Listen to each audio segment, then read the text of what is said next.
ഹരി ഓം. എല്ലാവർക്കും വിനീതമായ നമസ്കാരം. ശ്രീമൻ നാരായണീയത്തിലെ 9-ാം ദശകത്തിലേക്ക് നമ്മൾ ഇന്ന് പ്രവേശിക്കുകയാണ്. ദശകം 9 ബ്രഹ്മാവിൻ്റെ തപസ്സും ലോകസൃഷ്ടിയും. അതിൽ 1-ാമത്തെ ശ്ലോകം പാരായണം ചെയ്യാം. ശ്ലോകം 1. സ്ഥിതസ്സ കമലോദ്ഭവ തവ ഹി നാഭിപങ്കേരുഹേ കുതസുരിതമംബുധൗ ഉദിതമിത്യനാലോകയൻ തദീക്ഷണകുതൂഹലാത് പ്രതിദിശം വിവൃത്താനനഃ ചതുർവദനതാമഗാത് വികസദഷ്ടദൃഷ്ട്യംബുജാം. നമുക്ക് ഈ ശ്ലോകത്തിൻ്റെ അന്വയാർത്ഥം നോക്കാം. കഴിഞ്ഞ ദശകത്തിൽ നമ്മൾ കണ്ടു, ഏകനായ ഭഗവാന് പലതും സൃഷ്ടിക്കണമെന്ന് ആഗ്രഹമുണ്ടായി. ശ്രുതി പറയും, സോ അകാമയത ബഹുസ്യാം പ്രജായേ ഇതീന്ന്. താൻ പലതായി തീരട്ടെ എന്ന ആഗ്രഹം ശ്രീനാരായണൻ്റെ ഉള്ളിൽ അങ്കരിച്ചു. അപ്പോൾ ഭഗവാൻ എന്ത് ചെയ്തു? സ ഐക്ഷത. ഭഗവാൻ തൻ്റെ ജഠരത്തിലേക്ക് ഒന്ന് നോക്കി. ഉടനെ തന്നെ ഭഗവാന്റെ നാഭീരന്ധ്രത്തിലൂടെ ഒരു ദിവ്യപത്മം ഉത്ഭവിച്ചു. ആ പത്മത്തിൽ ബ്രഹ്മാവ് ആവിർഭവിച്ചു എന്ന് കണ്ടു. ഇനി ആ ബ്രഹ്മാവ് എന്താണ് ചെയ്തത് എന്നാണ് ഈ ശ്ലോകത്തിൽ വർണ്ണിച്ചിരിക്കുന്നത്. സഹ കമലോത്ഭവഃ ഹി. ആ ബ്രഹ്മാവാകട്ടെ തവ നാഭിപങ്കേരുഹേ, ഭഗവാനെ അങ്ങയുടെ നാഭീപത്മത്തിൽ സ്ഥിതി ചെയ്തു. അവിടെ തന്നെ ഇരുന്നു കൊണ്ട് ഇതം അംബുദോ കുതഃ സ്യുത് ഉദിതമിതി. ഈ താമരപ്പൂവ് സമുദ്രത്തിൽ എവിടെ നിന്നാണ് ഉണ്ടായത് എന്ന് ചിന്തിച്ചു. ഭഗവാന്റെ നാഭിയിൽ നിന്നും ഉത്ഭവിച്ച ബ്രഹ്മാവ് ചിന്താകുലനായി. ഈ അംബുജം ഈ അർണവത്തിൽ എവിടെ നിന്നുണ്ടായി? അതറിയാനായിട്ട് എന്തു ചെയ്തു? അനാലോകയൻ. അത് അറിയാനേ സാധിച്ചില്ല. അറിയായികയാൽ ഒന്നും കാണുന്നുമില്ല, വെള്ളം മാത്രമേ കാണാൻ സാധിക്കുന്നുള്ളൂ. അതുകൊണ്ട് എന്തു ചെയ്തു? തദീക്ഷണ കുതൂഹലാത്, അതിൻ്റെ ദർശനത്തിന് ഉള്ള കൗതുകം കൊണ്ട് പ്രതിദിശം, ചുറ്റും ദിക്കുതോറും, വിവൃത്താനനഃ, ആനനം തിരിച്ചു. ഓരോ ദിക്കിലേക്കും മുഖം തിരിച്ചു നോക്കി. അപ്പോൾ വികസത അഷ്ടദൃഷ്ടി അംബുജാം, വിടർന്ന 8 കണ്ണുകളാകുന്ന താമരയോട് കൂടിയവനായിട്ട് തീർന്നു. അതായത് താമര പോലെ വിടർന്ന 8 കണ്ണുകളോട് കൂടിയവനായിട്ട് തീർന്നു. അങ്ങനെ ബ്രഹ്മാവ് നാൻമുഖനായിട്ട് തീർന്നു. ബ്രഹ്മാവ് വിഷ്ണുവിൻ്റെ നാഭീപത്മത്തിൽ സുഖമായിട്ട് അങ്ങനെ ഇരുന്നു. താമര കാണാം, അത് വെള്ളത്തിലുമാണ് നിൽക്കുന്നത്. ഈ താമര എങ്ങനെ എവിടെ നിന്ന് വന്നു എന്ന് ചിന്തിച്ചു. ഒരു പിടിയും കിട്ടിയില്ല. കണ്ടുപിടിക്കാൻ ബ്രഹ്മാവ് നിശ്ചയിച്ചു. അതറിയാൻ തല തിരിച്ചു നോക്കി. 8 കണ്ണും 4 മുഖവും കിട്ടി. അങ്ങനെ ബ്രഹ്മാവ് നാൻമുഖനായി, ചതുർമുഖനായിട്ട് തീർന്നു. ഇതൊക്കെ പ്രതീകാത്മകമായിട്ടാണ് ഇവിടെ വർണ്ണിച്ചിരിക്കുന്നത്. ഇതിൻ്റെ തത്വം എന്താണെന്ന് നമുക്ക് നോക്കാം. താമര സഹസ്രാരമാണ്, ജ്ഞാനത്തിൻ്റെ പ്രതീകമാണ്. ജ്ഞാനത്തിൻ്റെ അനന്തമേഖലയാണ് അത് കാണിക്കുന്നത്. ബ്രഹ്മാവ് ജ്ഞാനത്തെ അന്വേഷിക്കുന്ന ഒരു ജിജ്ഞാസുവിനെ പോലെയാണ്.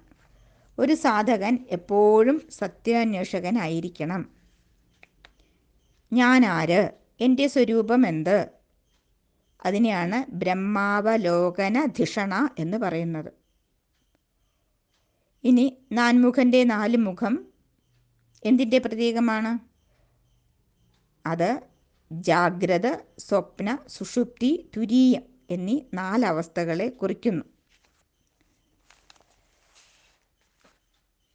പിന്നെ 4 വേദങ്ങളാണെന്ന് പറയും. ബ്രഹ്മാവിൻ്റെ 4 മുഖം 4 വേദങ്ങളാണെന്ന് പറയും.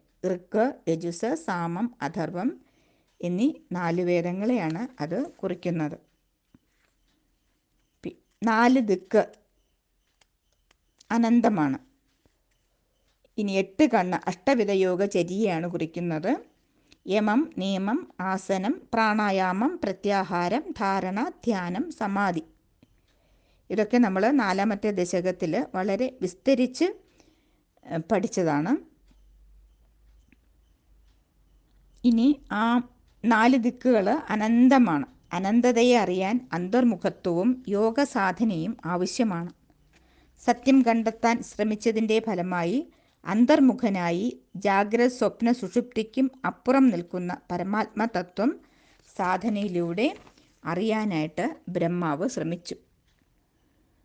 ഭഗവാനെ അറിയണമെങ്കിൽ നമുക്കും പരിശ്രമം ആവശ്യമാണെന്ന് ഈ ശ്ലോകത്തിൽ സൂചിപ്പിക്കുന്നു. നാരായണീയം പഠിക്കുന്ന എല്ലാവർക്കും ഭഗവാന്റെ അനുഗ്രഹമുണ്ടാകട്ടെ എന്ന് പ്രാർത്ഥിച്ചുകൊണ്ട് സമർപ്പിക്കുന്നു. ഹരി ഓം, നമസ്തേ. ശ്രീമൻ നാരായണീയം ദശകം 9 ബ്രഹ്മാവിൻ്റെ തപസ്സും ലോകസൃഷ്ടിയും. അതിൽ 2ാമത്തെ ശ്ലോകമാണ് പാരായണം ചെയ്യുന്നത്. ശ്ലോകം 2.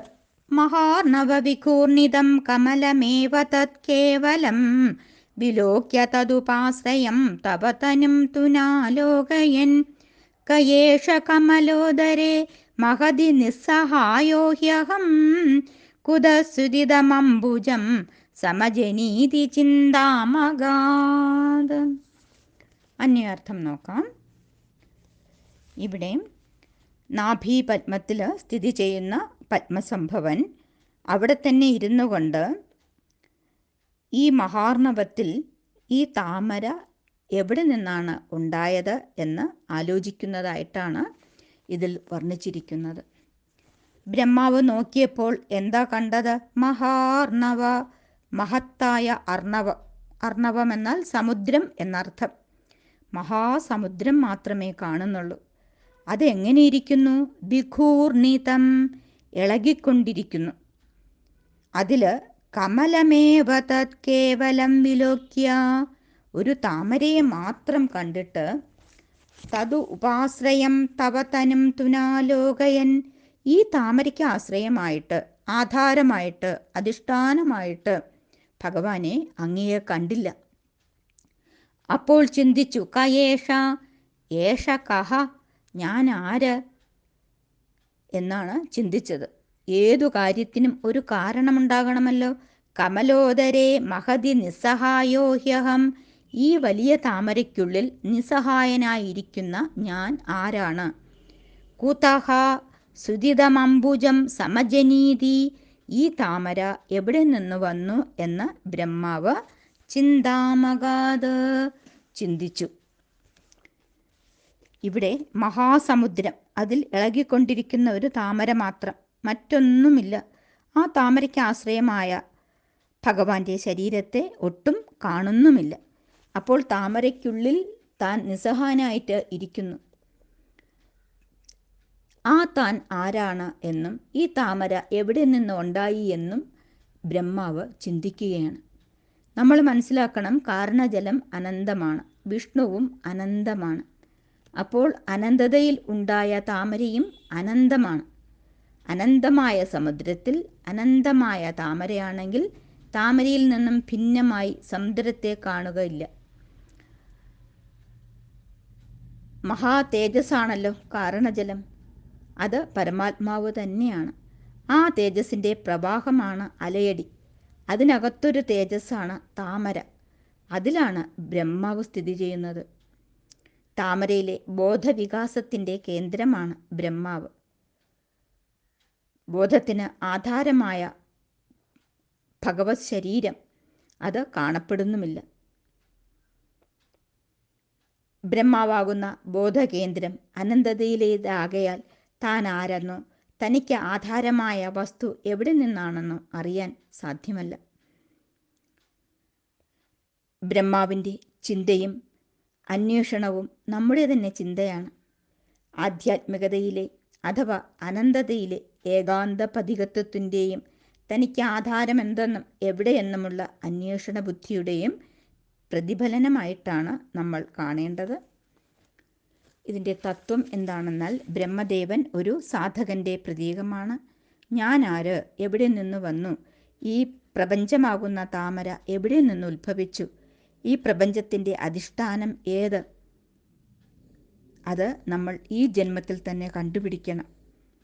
ഞാൻ ആര്, രമണ മഹർഷി എപ്പോഴും ചോദിക്കുമായിരുന്നത്രേ.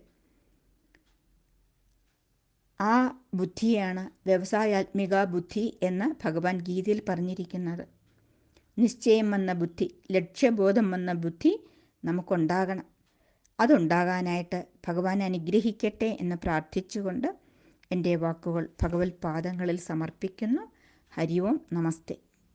ശ്രീമന്നാരായണീയം ദശകം 9 ബ്രഹ്മാവിൻ്റെ തപസ്സും ലോകസൃഷ്ടിയും. അതിൽ ശ്ലോകം 3 മുതലാണ് നമുക്കിന്ന് നോക്കാനുള്ളത്. പാരായണം ചെയ്യാം. ശ്ലോകം 3. അമുഷ്യ ഹി സരോരുഹ കിമപി കാരണം സംഭവേത് ഇതി സ്മ കൃത നിശ്ചയ സഖലു നാളരന്ധ്രാധ്വന സ്വയോഗബലവിദ്യയാ സമവരൂഢവാൻ പ്രൗഢധീ സ്തുതീയമതിമോഹനം നതു കളേബരം ദൃഷ്ടവാൻ. അന്വയാർത്ഥം നോക്കാം. ബ്രഹ്മാവ് തൻ്റെ അന്വേഷണം തുടരുന്നതായിട്ടാണ് ഈ ശ്ലോകത്തിൽ ഭട്ടതിരിപ്പാട് വർണ്ണിച്ചിരിക്കുന്നത്. അമുഷ്യ ഹി സരോരുഹ കിമപി കാരണം സംഭവേത്. ഈ താമരപ്പൂവിന് ഒരു കാരണം ഉണ്ടായിരിക്കണമല്ലോ. ഇതി സ്മ കൃത നിശ്ചയ എന്ന ചിന്തയോടെ ബ്രഹ്മാവ് എന്തു ചെയ്തു? സഖലു നാളരന്ധ്രാധ്വന, ആ താമരത്തണ്ടിൻ്റെ സുഷിരത്തിലൂടെ അന്വേഷിച്ചു. എങ്ങനെ അന്വേഷിച്ചത്? സ്വയോഗബലവിദ്യയാ, തൻ്റെ തന്നെ യോഗശക്തി കൊണ്ട് ശരീരം സൂക്ഷ്മമാക്കി. സമവരൂഢവാൻ പ്രൗഢധീ, തൻ്റെ ബുദ്ധി സാമർഥ്യം കൊണ്ട് കണ്ടുപിടിക്കാം എന്ന് വിചാരിച്ചു. ഭഗവാനെ കാണാൻ സാധിച്ചുവോ? ഇല്ല. ത്വദീയം അതിമോഹനം കളേബരം നതു ദൃഷ്ടവാൻ. ഭഗവാനെ, അങ്ങയുടെ അതിമനോഹരമായ ശരീരത്തെ കണ്ടതേയില്ല. ഇവിടെയും ബ്രഹ്മാവ് ഇരിക്കുന്ന താമരപ്പൂവിന് ഏതെങ്കിലും ഒരു കാരണം ഉണ്ടായിരുന്നേ മതിയാവൂ എന്ന് നിശ്ചയിച്ച് അതിനിശ്ചിത ബുദ്ധിയുള്ള ബ്രഹ്മാവ് തൻ്റെ യോഗ സാധനാശക്തിയും ജ്ഞാനവും വച്ചുകൊണ്ട് തൻ്റെ ആവാസസ്ഥാനമായ താമരയുടെ നാളത്തിനകത്തെ സുഷിരം വഴി താഴോട്ട് ഇറങ്ങിച്ചെന്നു. എന്നിട്ടും അത്യന്തം കോമളമായ ഭഗവത് ശരീരം കാണാനായിട്ട് കഴിഞ്ഞില്ല. ഇതിൻ്റെ തത്വം എന്താണെന്ന് നോക്കാം. നമ്മുടെ ബുദ്ധി കൊണ്ടൊന്നും ഭഗവാനെ കാണാൻ കഴിയില്ല. നാളീരന്ധ്രം എന്ന് പറഞ്ഞിരിക്കുന്നത് ജന്മാന്തരങ്ങളാണ്. എത്ര ജന്മം അന്വേഷിച്ചാലാണ് നമുക്ക് ഭഗവാനെ ലഭിക്കുക? നമ്മുടെ ബുദ്ധിക്കും അപ്പുറത്ത് നിൽക്കുന്ന ഭഗവാനെ ബുദ്ധി കൊണ്ട് അന്വേഷിച്ചാൽ ലഭിക്കില്ല. ഭഗവാൻ ബുദ്ധിക്കും അപ്പുറമാണ് എന്ന് ഗീത പറഞ്ഞിട്ടുണ്ട്. ഇന്ദ്രിയാണി പരാണ്യാഹു ഇന്ദ്രിയേഭ്യ പരം മനഃ മനസസ്തു പരാ ബുദ്ധി യോ ബുദ്ധേ പരസസ്തു സഹാ. ഇന്ദ്രിയങ്ങളെക്കാട്ടിലും ശ്രേഷ്ഠമാണ് മനസ്സ്, മനസ്സിനെക്കാട്ടിലും ശ്രേഷ്ഠമാണ് ബുദ്ധി, ബുദ്ധിയെക്കാട്ടിലും ശ്രേഷ്ഠമാണ് ഭഗവാൻ. ബുദ്ധിക്കും അപ്പുറത്തുള്ള ഭഗവാനെ എങ്ങനെ അറിയാനാണ്? അതിന് പ്രയത്നിക്കുക തന്നെ വേണം എന്ന് ഭട്ടതിരിപ്പാട് തന്നെ പറയുന്നു. ഇനി അടുത്ത ശ്ലോകത്തിൽ ബ്രഹ്മദേവൻ പ്രയത്നിക്കുന്നതായിട്ടാണ് വർണ്ണിച്ചിരിക്കുന്നത്. എല്ലാവർക്കും ഭഗവാനെ കാണാനായിട്ട് സാധിക്കട്ടെ. അനേകം ജന്മത്തിലെ പ്രയത്നം കൊണ്ട് മാത്രമേ നമുക്ക് ഭഗവാനെ ലഭിക്കുകയുള്ളൂ. അതിനെല്ലാവർക്കും സാധിക്കട്ടെ. ഭഗവാന്റെ അനുഗ്രഹം ഉണ്ടാകട്ടെ എന്ന് പ്രാർത്ഥിച്ചുകൊണ്ട് എൻ്റെ വാക്കുകൾ ഭഗവത് പാദങ്ങളിൽ സമർപ്പിക്കുന്നു. ഹരി ഓം, നമസ്തേ. ശ്രീമന്നാരായണീയം ദശകം 9 4-ാമത്തെ ശ്ലോകമാണ് ഇനി പാരായണം ചെയ്യുന്നത്. ശ്ലോകം 4. തതഃ സകലനാളികാ വിപരമാർഗഗോ മാർഗയൻ പ്രയസ്യ ശതവത്സരം കിമപി നൈവ സംദൃഷ്ടവാൻ നിവൃത്യ കമലോദരേ സുഖനിഷണ്ണ ഏകാഗ്രധീ സമാധിബലമാദധേ ഭവദനുഗ്രഹൈകാഗ്രഹീ. ബ്രഹ്മാവിൻ്റെ അന്വേഷണം തുടരുന്നതായാണ് ഈ ശ്ലോകത്തിൽ വർണ്ണിച്ചിരിക്കുന്നത്. അന്വയാർത്ഥം നോക്കാം. തതഃ സകല നാളിക വിപരമാർഗഗോ മാർഗയൻ. ബ്രഹ്മാവ് താമരത്തണ്ടിൻ്റെ സകല ദൂരങ്ങളിലൂടെയും ഇറങ്ങിയും കയറിയും ഭഗവാനെ അന്വേഷിച്ചു. താമരത്തണ്ടിൽ അനേകം സുഷിരങ്ങളാണുള്ളത്. അവയിൽ ഓരോന്നിലും കൂടി ബ്രഹ്മാവ് കീഴ്പോട്ടിറങ്ങി അന്വേഷിക്കാനായിട്ട് തുടങ്ങി.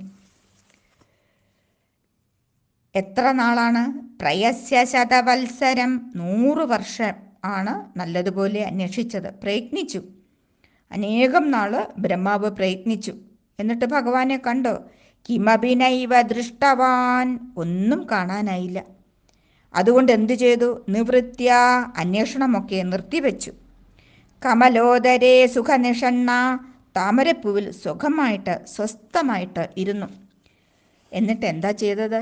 ഏകാഗ്രധീഹി, ധീഹി എന്ന് പറഞ്ഞാൽ ബുദ്ധി എന്നാണ് അർത്ഥം. നമുക്കിവിടെ മനസ്സ് എന്നെടുക്കാം. അപ്പോൾ ബ്രഹ്മാവ് മനസ്സിനെ ഏകാഗ്രമാക്കി. ഏകാഗ്രമാക്കുക എന്നാൽ എന്താ അർത്ഥം? അഗ്രത്തിൽ ഒരേ ഒരു ചിന്ത, ഭഗവത് ചിന്ത മാത്രം.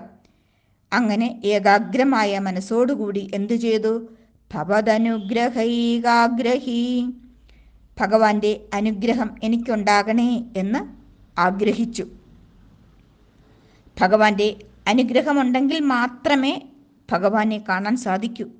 നമ്മുടെ പ്രയത്നം മാത്രം പോരാ എന്നർത്ഥം. അതുകൊണ്ട് ബ്രഹ്മാവ് എന്തു ചെയ്തു? സമാധി ബലമാദധേ, ധ്യാന നിമഗ്നനായിട്ട് ഇരുന്നു. സമാധി എന്ന വാക്കിൻ്റെ ഉൽപ്പത്തി സമാധീയതേ ബുദ്ധി അസ്മിൻ ഇതി സമാധി, അതായത് ബുദ്ധി, മനസ്സ്, ഇന്ദ്രിയങ്ങൾ എല്ലാം ആത്മാവിൽ ഉറയ്ക്കുന്ന അവസ്ഥയ്ക്കാണ് സമാധി എന്ന പേര്. അങ്ങനെ ബ്രഹ്മാവ് മനസ്സിനെ ഏകാഗ്രമാക്കി ധ്യാന നിമഗ്നനായി സമാധിസ്ഥനായിട്ട് ഇരുന്നു.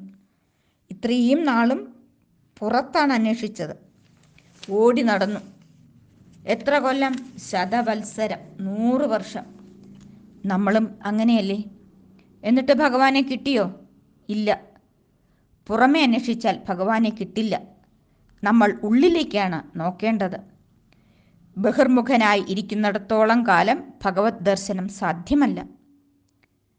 അതുകൊണ്ടാണ് ദേവിക്ക് ഒരു പേരുള്ളത്, അന്തർമുഖ സമാരാധ്യ ബഹിർമുഖ സുദുർലഭ എന്ന്. ബഹിർമുഖരായിട്ടുള്ളവർക്ക് ദുർലഭയാണ് ദേവി. നമ്മൾ അന്തർമുഖരാകുക തന്നെ വേണം. ഭാഗവതം പാടുന്നു, പരാഞ്ചിഖാനി പിതൃണസ്വയംഭൂ തസ്മാത് പരാങ് പശ്യതിനാന്തരാത്മൻ കശ്ചിദ്ധീരാ പ്രത്യഗാത്മാനമൈക്ഷത് ആവൃത്തചക്ഷുർ അമൃതത്വമിച്ഛൻ. അതായത് ഭഗവാൻ എല്ലാ ഇന്ദ്രിയങ്ങളെയും എവിടെ സൃഷ്ടിച്ചിരിക്കുന്നത്? പുറത്തേക്ക്. തന്മൂലം പുറത്തുള്ളവ മാത്രമേ നമുക്ക് കാണാൻ സാധിക്കുന്നുള്ളൂ. നമ്മൾ പുറത്താണ് ഭഗവാനെ തിരയുന്നത്. ഭഗവാനെ പുറത്തല്ല അന്വേഷിക്കേണ്ടത്, ഉള്ളിലാണ്. ധീരരായിട്ടുള്ളവർ മാത്രമേ ഉള്ളിലേക്ക് തിരിയൂ. അവർക്ക് ഭഗവാനെ അനുഭവിക്കാനും കഴിയും, ആനന്ദം അനുഭവിക്കാൻ സാധിക്കും.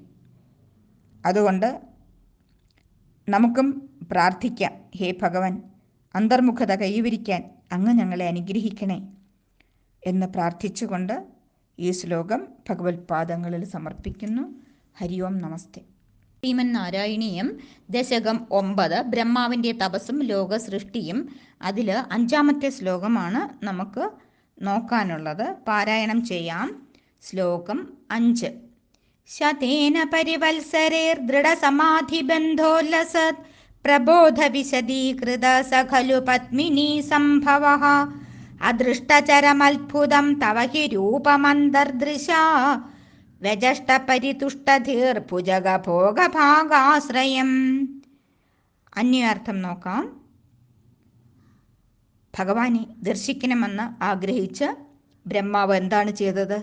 ശതേന പരിവത്സരേർ ദൃഢസമാധി ബന്ധോല്ലസത്, 100 ദിവ്യവത്സരം, അതായത് അനേകം നൂറ്റാണ്ടുകൾ ദൃഢസമാധിയിൽ ബ്രഹ്മാവ് ഇരുന്നു. അപ്പോൾ എന്തെന്നില്ലാത്ത ആനന്ദം അനുഭവിച്ചു.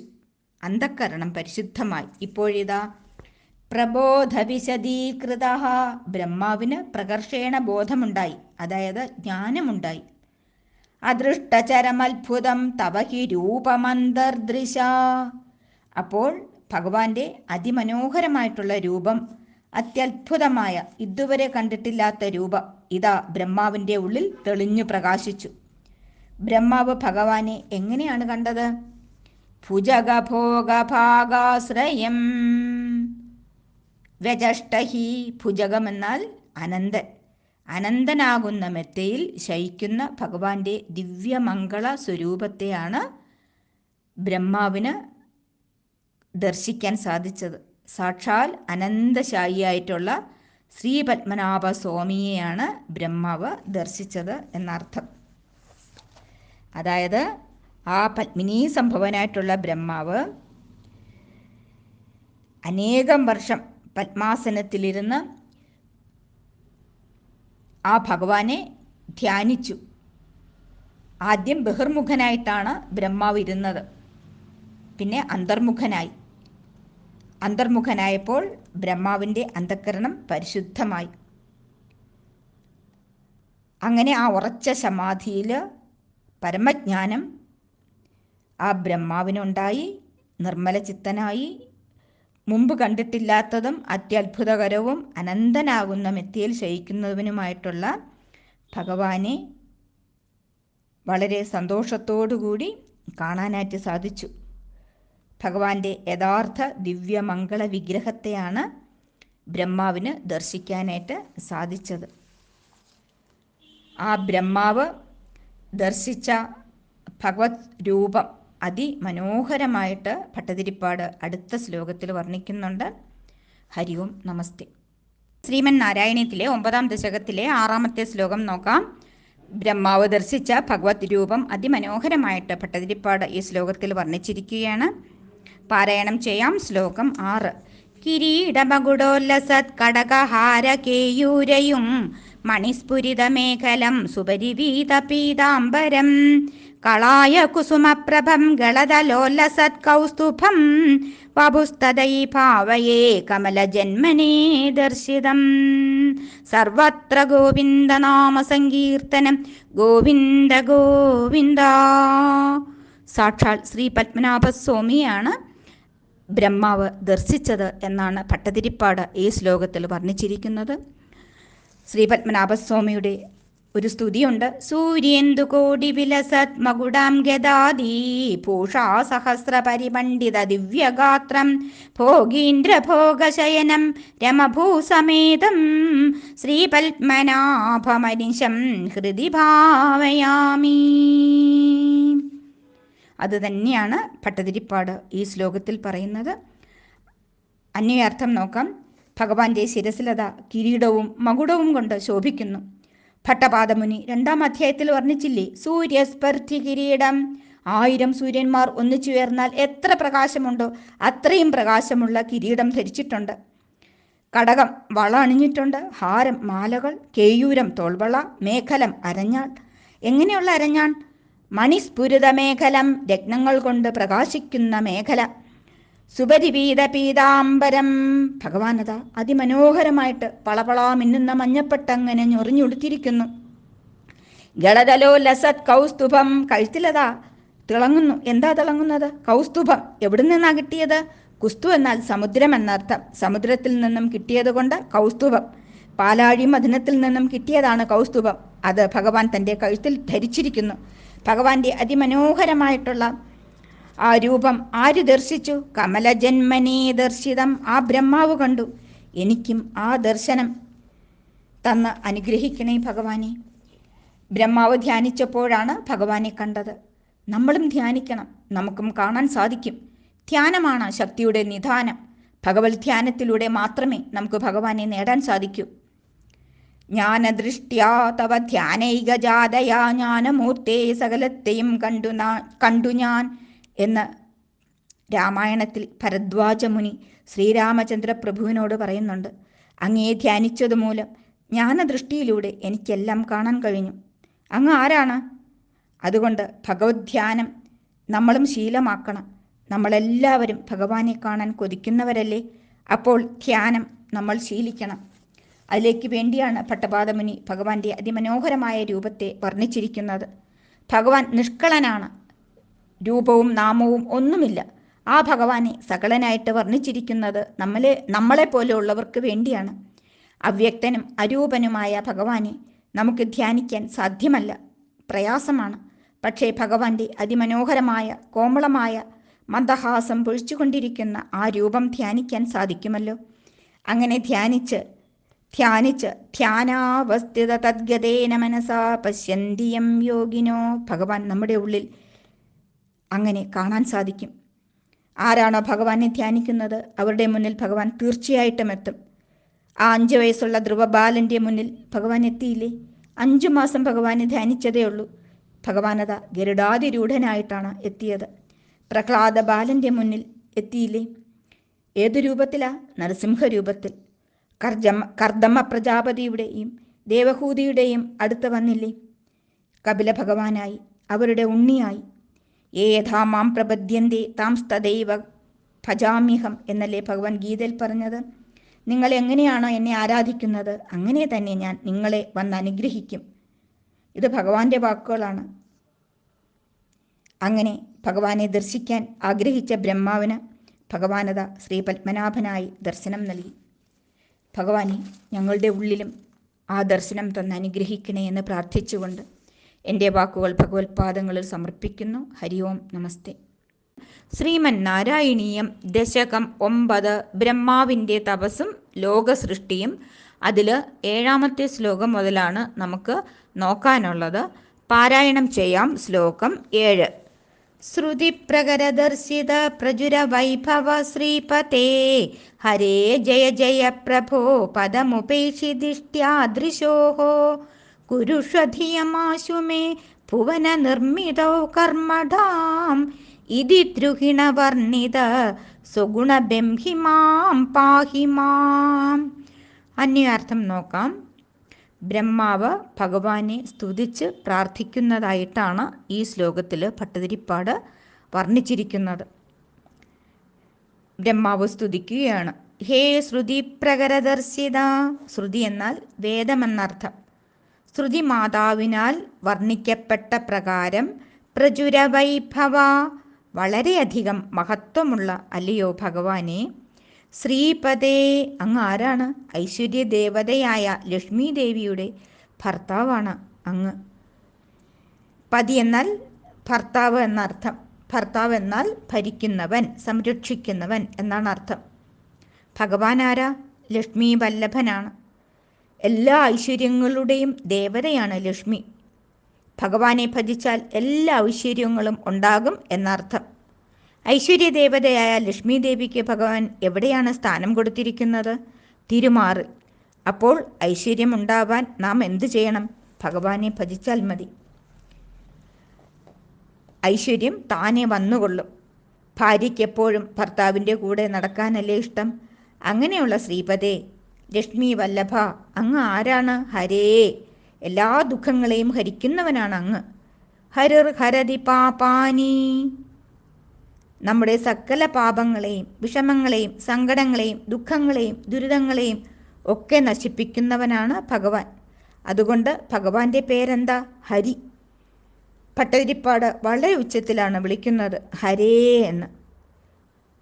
പ്രഭോ അല്ലയോ സർവശക്തനായ ഭഗവാനെ, അങ്ങ് ജയ ജയ ജയിച്ചാലും ജയിച്ചാലും ദിഷ്ട്യാ ഭഗവാനെ എൻ്റെ ജന്മാന്തര സുഹൃതം കൊണ്ട് ഭാഗ്യം കൊണ്ട് പദം ഉപേക്ഷീദൃശോ എനിക്ക് അങ്ങയെ ദർശിക്കാൻ സാധിച്ചു. എനിക്ക് അങ്ങ് ഒരു കാര്യം ചെയ്തു തരണം. കുരുഷധിയമാശുമേ ഭുവന നിർമ്മിതൗ കർമ്മഠാം. ഭഗവാനെ ഭുവന നിർമ്മാണത്തിൽ എനിക്ക് വേണ്ട ബുദ്ധിശക്തി നൽകണേ. ഈ ലോകത്തിൽ സൃഷ്ടിയിൽ കർമ്മം ചെയ്യുന്നതിന് എനിക്ക് വേണ്ട ബുദ്ധിവൈഭവം ഭഗവാനെ അങ്ങ് തരണം. നല്ല ബുദ്ധിയുള്ളവർക്ക് നല്ല സൃഷ്ടി ചെയ്യാനായിട്ട് സാധിക്കൂ. ഇതി ദ്രുഹിണ വർണ്ണിത സ്വഗുണബെംഹിമാ. ഇപ്രകാരം ബ്രഹ്മാവ് ഭഗവാന്റെ ഗുണങ്ങളെ വർണ്ണിച്ചു സ്തുതിച്ചു. അങ്ങനെയുള്ള ഭഗവാനെ മാം പാഹി അങ്ങ് എന്നെയും രക്ഷിക്കണേ. ഇവിടെ 4 സംബോധനകൾ കൊണ്ടാണ് ബ്രഹ്മാവ് ഭഗവാനെ സ്തുതിക്കുന്നത്. സാകാരവും നിരാകാരവുമായ ബ്രഹ്മത്തിന് ചേരുന്നതാണ് ആ 4 സംബോധനകളും. ഐശ്വര്യദേവതയും സൗന്ദര്യദേവതയുമായ ലക്ഷ്മിയുടെ നാഥനാണ് ഭഗവാൻ. എല്ലാ ഐശ്വര്യവും നൽകാൻ ശക്തനാണ്. ഹരിയാണ്. എല്ലാ ദുഃഖവും നശിപ്പിക്കുന്നവനാണ്. അതുപോലെ സർവശക്തനുമാണ്. ഭാഗ്യം കൊണ്ടാണ് ആ ഭഗവാനെ കാണാൻ കഴിഞ്ഞത്. പ്രപഞ്ച സൃഷ്ടിക്ക് വേണ്ടി സമർത്ഥമായ ബുദ്ധി തനിക്കുണ്ടാകണമെന്ന് ബ്രഹ്മാവ് ഭഗവാനെ സ്തുതിച്ച് അഭ്യർത്ഥിച്ചു. അങ്ങനെയുള്ള ഭഗവാനെ എന്നെ രക്ഷിക്കണേ എന്ന ഭട്ടതിരിപ്പാട് പ്രാർത്ഥിക്കുകയാണ്. പ്രപഞ്ച സൃഷ്ടിക്ക് വേണ്ടി സമർത്ഥമായ ബുദ്ധി തനിക്കുണ്ടാകണമെന്ന് ബ്രഹ്മാവ് അപേക്ഷിച്ചു സ്തുതിച്ചു. ദിവ്യം ദദാമി തേ ബുദ്ധി. ബ്രഹ്മാവിന് പ്രജാസൃഷ്ടിക്ക് വേണ്ട ബുദ്ധി കൊടുത്ത് അനുഗ്രഹിച്ച അല്ലയോ ഭഗവാനെ, എനിക്കും എൻ്റെ എല്ലാ കർമ്മങ്ങളിലും വേണ്ട ബുദ്ധി തന്ന് എന്നെ അനുഗ്രഹിക്കണേ. അങ്ങ് എന്നെയും രക്ഷിക്കണമേ എന്ന് നമുക്കും ഭട്ടതിരിയോടൊപ്പം പ്രാർത്ഥിക്കാം. ഹരി ഓം നമസ്തേ. ശ്രീമൻ നാരായണീയം ദശകം 9 8ാമത്തെ ശ്ലോകം നോക്കാം. ശ്ലോകം 8. ലഭസ്വഭുവനത്രയീ രജനദക്ഷതാമക്ഷതാം ഗൃഹാണമദനുഗ്രഹം കുരു തപശ്ച ഭൂയോ വിധേ ഭവത്വഖില സാധനീ മൈജ ഭക്തിരത്തുത്കടേത്യുദീര്യഗിരമാദധാ മുദിതചേതസം വേധസം. അന്വർത്ഥം നോക്കാം. ബ്രഹ്മാവിൻ്റെ സ്തുതിയിൽ ഭഗവാൻ വളരെയധികം സന്തുഷ്ടനായി. ഭഗവാൻ അത ബ്രഹ്മദേവനെ അനുഗ്രഹിക്കുന്നതായിട്ടാണ് ഈ ശ്ലോകത്തിൽ വർണ്ണിച്ചിരിക്കുന്നത്. ലഭസ്വ ഭുവനത്രയീ രചനദക്ഷതാം അക്ഷതാം. ഹേ ബ്രഹ്മാവേ, ത്രിഭുവന സൃഷ്ടിക്ക് വേണ്ടതായ സാമർഥ്യം ഞാനിതാ അങ്ങേക്ക് തരുന്നു. ദക്ഷതാം എന്നാൽ സാമർഥ്യം എന്നാണ് അർത്ഥം. എങ്ങനെയുള്ള സാമർഥ്യം? അക്ഷതാം ദക്ഷതാം. ഒരിക്കലും നശിക്കാത്ത സാമർഥ്യമാണ് ഭഗവാൻ ബ്രഹ്മാവിന് നൽകിയത്. കാരണമെന്താ? ബ്രഹ്മാവ് ഭഗവാനെ സർവാത്മന ശരണം പ്രാപിച്ചു. ഭഗവാൻ അത് അനുഗ്രഹിച്ചു. ഗൃഹാണമതനുഗ്രഹം. എൻ്റെ അനുഗ്രഹം സ്വീകരിച്ചാലും കുരു തപശ്ച ഭൂയോ വിധേ. അങ്ങ് വീണ്ടും വീണ്ടും തപസ് ചെയ്യണം. തപസ് ചെയ്താലേ നല്ല സൃഷ്ടി ഉണ്ടാകൂ. തപസ് ചെയ്യുമ്പോൾ എന്തുണ്ടാകും? ഭവത്വഖില സാധനീ മൈജ ഭക്തി. തപസ് ചെയ്താലേ ഏതു കാര്യവും സാധിപ്പിക്കുന്ന ഭക്തി ഭഗവാനിൽ ഉണ്ടാകൂ. വെറും ഭക്തിയല്ല, ഭക്തിരത്തുത്കടേത്. ഭഗവാനിൽ ഉറച്ച ഭക്തി ഉണ്ടാകും. ദൃഢമായ ഭക്തി, അതിതീവ്രമായ ഭക്തി, നിഷ്കാമമായ ഭക്തി. ഭക്തി അങ്ങനെ വർദ്ധിച്ച് വർദ്ധിച്ച് വരും. ഭക്തി ഉണ്ടായാൽ പിന്നെ ഒന്നും വേണ്ട, ഭഗവാൻ കൂടെ പോരും. കുരൂരമ്മയുടെ കൂടെ ഭഗവാൻ വന്നില്ലേ? അമ്മ ഉണ്ണിക്കണ്ണനെ കുട്ടയിൽ അടച്ചിട്ടില്ലേ? വില്ലുമംഗലം സ്വാമിയുടെ കൂടെ ഉണ്ണിയായിട്ട് ഉണ്ടായിരുന്നു.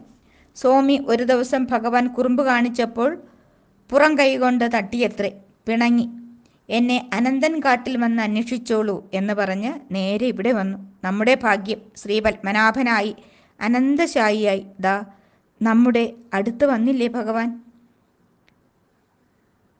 പൂന്താനം നമ്പൂതിരിയുടെ കൂടെ പോയില്ലേ? പൂന്താനം നമ്പൂതിരി എല്ലാ മാസവും ഭഗവാനെ ഭജിക്കാൻ ഗുരുവായൂർ പോകും. തിരുമേനിക്ക് 90 വയസ്സായപ്പോൾ ഗുരുവായൂർ ചെന്ന് പറഞ്ഞു, ഭഗവാനെ, എനിക്ക് 90 ഇനി അങ്ങയെ ഇവിടെ വന്ന് കണ്ട് തൊഴൽ ഒന്നും നടക്കില്ല എന്ന് പറഞ്ഞ് കണ്ണുനീരോടെ തിരിഞ്ഞു നടന്നു. പൂന്താനം ഇല്ലത്തെത്തിയപ്പോൾ അവിടെ അതാ ഒരു ഉണ്ണി വന്ന് നിൽക്കുന്നു. എന്താ ഉണ്ണി, നീ ആരാ എന്ന് ചോദിച്ചപ്പോൾ, അങ്ങ് പറഞ്ഞില്ലേ ഇനി ഗുരുവായൂർ വന്ന് എന്നെ കാണാൻ വരാൻ പറ്റില്ല എന്ന്, നടക്കാൻ വയ്യ എന്ന്, 90 എന്ന്, അതുകൊണ്ട് ഞാൻ കൂടെ പോന്നു. ആ പൂന്താനം തിരുമേനി എത്രമാത്രം ആനന്ദം അനുഭവിച്ചിട്ടുണ്ടാകും. ഇപ്പോൾ ഇടത്തുപുറത്തപ്പനായി ഇന്നും അവിടെ നിൽക്കുന്നു. അതാണ് ഭഗവാൻ. ഭഗവാനിൽ ഭക്തി ഉണ്ടാക്കിയെടുക്കണം. ഭക്തിയും തപസ്സും ഏതൊരു സാധകനെയും ലക്ഷ്യത്തിലെത്താൻ ആവശ്യമാണ്. ഏകാഗ്രമായ ധ്യാനം കൊണ്ട് ഭഗവാനെ ലഭിക്കൂ. കാട്ടാളനായ രത്നാരകൻ വാൽമീകിയായതെങ്ങനെയാണ്? രാമനാമ ജപം കൊണ്ടല്ലേ? ജപ്യേ നൈവതു സംസിദ്ധിയേ. ജപം കൊണ്ട് മാത്രം എല്ലാം ലഭിക്കും. അതുകൊണ്ട് തന്നെയാണ് ഭഗവാൻ ബ്രഹ്മാവിനോടും പറഞ്ഞത്, എന്നിൽ ഉറച്ച ഭക്തി ഉണ്ടാകാൻ ബ്രഹ്മദേവ തപസ് ചെയ്യൂ. അപ്പോൾ ബ്രഹ്മാവിന് സൃഷ്ടി ചെയ്യാനുള്ള ശക്തിയുണ്ടാകും. ഉദീരഗിരമാദദാ. ഇപ്രകാരം ഭഗവാൻ പറഞ്ഞപ്പോൾ മുദിതചേതസം വേധസം. ബ്രഹ്മാവിന് വളരെ സന്തോഷം ഉണ്ടായി. 3 ലോകങ്ങളെയും സൃഷ്ടിക്കുന്നതിന് വേണ്ട അനശ്വരമായ കഴിവ് ബ്രഹ്മാവിന് ലഭിക്കുമെന്ന് ഭഗവാൻ അരുളി ചെയ്തിട്ട് തൻ്റെ അനുഗ്രഹവും ബ്രഹ്മാവിന് നൽകി. പക്ഷേ വീണ്ടും തപസ് ചെയ്യണം. എല്ലാ അഭീഷ്ടങ്ങളും നൽകാൻ കഴിവുള്ള ഉദാത്തമായ ഭക്തിയും ബ്രഹ്മാവിന് ഭഗവാങ്കൽ ഉണ്ടാകും. ഈ വാക്കുകൾ കേട്ടപ്പോൾ ബ്രഹ്മാവിന് സന്തോഷം വളരെയധികം ഉണ്ടായി. അഹങ്കാരമില്ലായ്മ, ഭക്തി, തപസ് ഇവ കൊണ്ടേ ഉദ്ദിഷ്ടകാര്യം നേടാനായിട്ട് സാധിക്കൂ. അഹങ്കാരം മാറിയാൽ മനസ്സ് പരിശുദ്ധമാകും. തുടർന്ന് തപസ് ചെയ്താൽ അന്തർമണ്ഡലം അനന്തമഹിമ ഉള്ള പരമാത്മ ചൈതന്യം നിറഞ്ഞ് വിളങ്ങി നിൽക്കും. പരമമായ പ്രേമം ഭഗവാനിൽ ഉണ്ടാകുക നിമിത്തം നിസ്സംഗതയും ലോകാനുഗ്രഹമായ വിശാല ബുദ്ധിയും ഉണ്ടാകും. ബ്രഹ്മാവിനെന്ന പോലെ ഈ മൂന്നും, അഹങ്കാരരാഹിത്യവും ഭക്തിയും തപസ്സും, ഏതൊരു സാധകനും ലക്ഷ്യത്തിലെത്താൻ ആവശ്യമാണ് എന്ന് നമ്മൾ മനസ്സിലാക്കണം. എല്ലാവർക്കും ആ ഭഗവാനിലെത്താൻ സാധിക്കട്ടെ. ഹരി ഓം, നമസ്തേ. ശ്രീമന്നാരായണീയം ദശകം 9 ബ്രഹ്മാവിൻ്റെ തപസ്സും ലോകസൃഷ്ടിയും. അതിൽ നമുക്കിന്ന് 9ഉം 10ഉം ശ്ലോകങ്ങളാണ് നോക്കാനുള്ളത്. പാരായണം ചെയ്യാം. ശ്ലോകം 9. ശതം കൃതതപാസ്തദാ സഖലു ദിവ്യസംവത്സരാൻ അവാപ്യ ച തപോബലം മതിബലം ച പൂർവാധികം ഉദീക്ഷ്യ കില കമ്പിതം പയസി പങ്കജം വായുനാ ഭവദ്ബലവിജൃംഭിത പവനപാധസീ പീതവാൻ. അന്വയാർത്ഥം നോക്കാം. തതഹ അനന്തരം, സഹ ഖലു ആ ബ്രഹ്മാവാകട്ടെ, ശതം ദിവ്യവത്സരാൻ 100 ദിവ്യവർഷങ്ങൾ, കൃതതപാഹ തപസ് ചെയ്തു. എന്നിട്ട് പൂർവാധികം തപോബലം ച മധ്യബലം ച അവാപ്യ മുമ്പിലത്തേക്കാൾ അധികം തപശക്തിയും ബുദ്ധിശക്തിയും നേടി. എന്നിട്ട് പയസി സമുദ്രജലത്തിൽ ഉള്ള പങ്കജം താമര വായുന വായുവിനാൽ കമ്പിതം ചലിക്കപ്പെടുന്നതായി ഉദീക്ഷ്യ കണ്ടിട്ട് ഭവത് ബല വിജൃംഭിത ഭഗവാന്റെ ബലം കൊണ്ട് വളർന്നവനായി തീർന്നിട്ട് പവനപാധസി പീതവാൻ കില വായുവിനെയും ജലത്തെയും പാനം ചെയ്തു. അതായത് ഭഗവാൻ ബ്രഹ്മാവിനോട് തപസ് ചെയ്യാൻ അരുളി ചെയ്തതനുസരിച്ച് ഉടനെ ബ്രഹ്മാവ് എത്ര വർഷം തപസ് ചെയ്തു? ശതം ദിവ്യവത്സരാൻ കൃതതപാഹ 100 ദിവ്യവർഷങ്ങളാണ് ഭഗവാനെ തപസ് ചെയ്തത്. അനേകം നാൾ തപസ് ചെയ്തു എന്ന് നമ്മൾ മനസ്സിലാക്കണം. അപ്പോൾ എന്തുണ്ടായി? അവാപ്യച്ച തപോബലം മതിബലം ച പൂർവാധികം മുമ്പുണ്ടായിരുന്നതിനെക്കാട്ടിലും അധികം തപശക്തിയും ബുദ്ധിശക്തിയും ബ്രഹ്മാവിന് ഉണ്ടായി. അതാണ് നമ്മൾ തപസ് കൊണ്ട് നേടുന്നത്. അപ്പോൾ താമര കാറ്റത്ത് ആടാൻ തുടങ്ങി. ഉദീക്ഷ്യ കില കമ്പിതം പയസി പങ്കജം വായുന കാരണജലത്തിൽ താമര വായുവിനാൽ ചലിക്കുന്നത് കണ്ടിട്ട് ബ്രഹ്മാവ് എന്ത് ചെയ്തു? ഭവത് ബല വിജൃംഭിത ഭഗവാനെ അങ്ങയെ ഭജിച്ചതിലുള്ള ബലം കൊണ്ട് ശക്തിയുള്ളതായി തീർന്ന ആ ബ്രഹ്മദേവൻ പവനപാധസീ പീതവാൻ ആ വായുവിനെയും ജലത്തെയും പാനം ചെയ്തു അത്രേ. ആചാര്യന്മാർ പറയാറുണ്ട് ബ്രഹ്മാവ് പാരണം വീടിയതാണ് ഇതെന്ന്. അതായത് നമ്മൾ ഏകാദശി വ്രതം തുടങ്ങിയ വ്രതങ്ങൾ ഉപവാസങ്ങൾ എല്ലാം എടുത്തു കഴിഞ്ഞാൽ കുറച്ച് വെള്ളം കുടിച്ച് പാരണ വീടാറില്ലേ? പാരണ വീടിയാലേ ഉപവാസം പൂർത്തിയാകൂ എന്നാണ് പറയുന്നത്. ഇവിടെ ബ്രഹ്മാവ് 1000 വർഷങ്ങൾ തപസ്സനുഷ്ഠിച്ചു. തപസ്സുകൊണ്ട് മാനുഷികങ്ങളായിട്ടുള്ള അന്തശക്തിയും ബുദ്ധിശക്തിയും ഒക്കെ മുമ്പത്തേക്കാളുടെയും അധികം ആർജിച്ചു. അപ്പോഴാണ് താനിരിക്കുന്ന താമര നിൽക്കുന്ന ജലത്തിൽ വായു അടിച്ച് താമര കുലുങ്ങുന്നതായിട്ട് കണ്ടത്. തൻ്റെ ശക്തിയും വർദ്ധിച്ചതായിട്ട് ബ്രഹ്മാവ് അറിഞ്ഞു. ആ ജലവും ആ വായുവും ബ്രഹ്മാവ് എന്ത് ചെയ്തു? പാനം ചെയ്തു. അസാധ്യമായ ഒരു കാര്യം തപസ്സുകൊണ്ട് സാധ്യമായി. താമര ചലിച്ചത് സൃഷ്ടിന്മുഖമായ ബുദ്ധിയുടെ തന്നെ ചലനമാണ്. വായു ജഗത് പ്രാണനാണ്. കാരണജലം അനന്തജ്യോതി പ്രഭയാണ്. ആ പ്രഭയിൽ ഉയർകൊണ്ട് അഥവാ അതിൻ്റെ തന്നെ സ്പന്ദനമാണ് ജഗത് പ്രാണൻ അഥവാ കോസ്മിക് എനർജി. ആ തേജസ്സും ആ ശക്തിയും ബ്രഹ്മാവിൽ തപസ്സുകൊണ്ട് മറനീങ്ങി തെളിഞ്ഞതാണ് ജലവും വായുവും ബ്രഹ്മാവ് പാനം ചെയ്തതായി പറഞ്ഞിരിക്കുന്നത് എന്ന് നമ്മൾ മനസ്സിലാക്കണം. തപസ്സുകൊണ്ട് നമുക്ക് അസീമമായിട്ടുള്ള ശക്തികൾ നമുക്ക് നേടാൻ സാധിക്കും എന്ന് നമ്മൾ ഈ ശ്ലോകത്തിൽ നിന്നും പഠിക്കണം. ഭഗവാന്റെ അനുഗ്രഹം നമുക്കുണ്ടാകട്ടെ. ഹരി ഓം നമസ്തേ. ഹരി ഓം. ശ്രീമൻ നാരായണീയം ദശകം 9 10 ശ്ലോകം നമുക്ക് നോക്കാം. പാരായണം ചെയ്യാം. ശ്ലോകം 10. തവൈവ കൃപയാ പുനാ സരസിജേന തേനൈവ സഹ പ്രകൽപ്യ ഭുവനത്രയീം പ്രവവൃതേ പ്രജാനിർമ്മിതൗ തഥാവിധ കൃപാഭരോ ഗുരുമരുത്പുരാധീശ്വര ത്വമാശു പരിപാഹി മാം ഗുരുദയോക്ഷിതൈരീക്ഷിതൈഃ. സർവത്ര ഗോവിന്ദനാമ സങ്കീർത്തനം. ഗോവിന്ദ ഗോവിന്ദ. അന്വർത്ഥം നോക്കാം. പിന്നെ ബ്രഹ്മദേവൻ എന്തു ചെയ്തു? തവൈവ കൃപയാ, ഭഗവാനെ അങ്ങയുടെ കാരുണ്യം കൊണ്ട് തന്നെ, തേന ആ ബ്രഹ്മാവ്, സരസിജേന ഏവ താമരയെ ആധാരമാക്കി തന്നെ, പ്രകൽപ്യ ഭുവനത്രയും 3 ലോകങ്ങളെയും സൃഷ്ടിച്ചു. എന്നിട്ട് എന്താ ചെയ്തത്? പ്രജാനിർമ്മിതോ പ്രവവൃതേ, പ്രജകളെ സൃഷ്ടിക്കാനായിട്ട് തുടങ്ങി.